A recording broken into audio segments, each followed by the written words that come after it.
Study हुई और भी आसान। क्या आप भी अपनी 10वीं और 11वीं की अधूरी स्टडी से हैं परेशान या पैसों की है दिक्कत? आज ही ज्वाइन करें doctor APJ Abdul Kalam scholar of school and junior college. यहाँ आपको स्कूल और कॉलेज की हर फैसिलिटी मिलेगी निहायत ही कम फीस में। एड्रेस है Nashik road near Arif garden, RN tower के ग्राउंड फ्लोर। मोबाइल नंबर है 8600272278।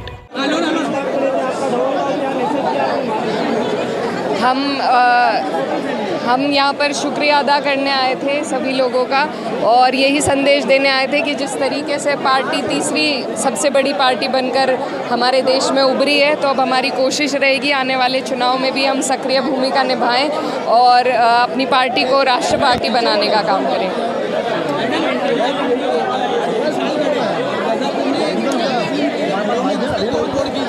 मस्जिद पर हमला किया गया है, तो उसको लेकर असेंबली में किस तरीके से आवाज़ उठाओगे आप?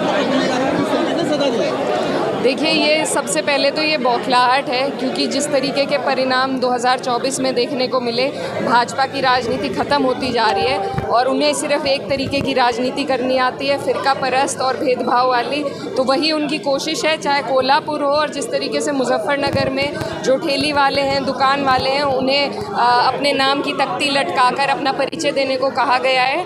तो दोनों में ही एक भेदभाव का संदेश है और यही राजनीति भाजपा करनी जानती है। आपके नेतृत्व का सवाल है माननीय अखिलेश यादव से। जी, आपने कहा तीसरी पार्टी संसद में बनकर उभरी है समाजवादी पार्टी, कांग्रेस भी है।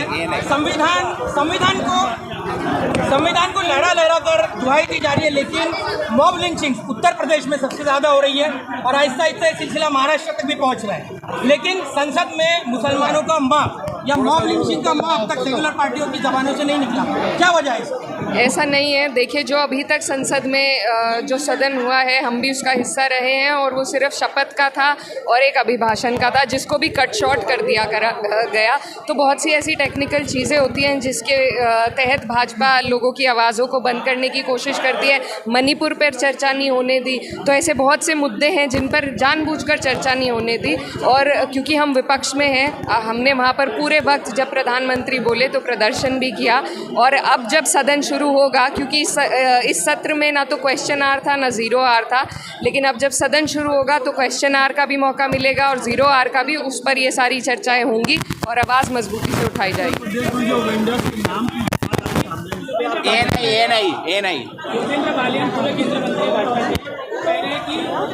समाजवादी पार्टी है, जातीय जनता दल योगी आदित्यनाथ ने इस तरह कोई एसओपी जारी नहीं किया है।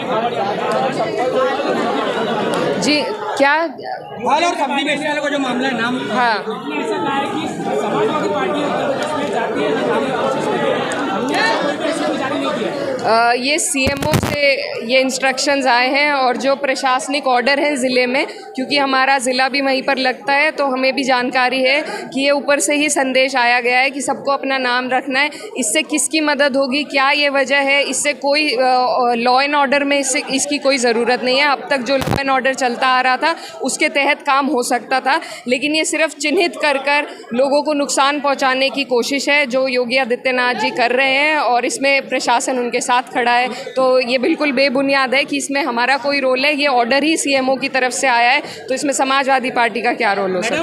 इस तरह से धार्मिक आपका सवाल हो गया ना, दूसरों को पूछ लीजिए, दूसरों को मौका दे। किसका सवाल रह गया?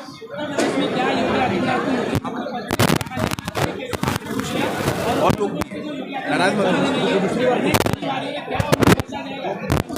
देखिए, अभी बहुत सी चीज़ें में उथल रही है और हमें लगता है कि भाजपा जिस तरीके से हारी है उत्तर प्रदेश में, तो उसी की बौखलाहट के तहत वो कोई ना कोई कदम उठाने वाले हैं।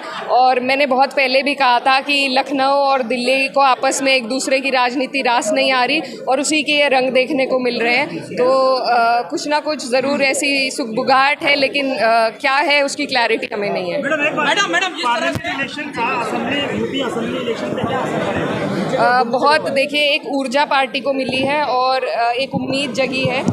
तो हमें पूरी उम्मीद है कि इसी उम्मीद पर हम लोग सब मेहनत करेंगे तो कामयाबी हासिल होगी और 27 में हमारी सरकार बनेगी। मैडम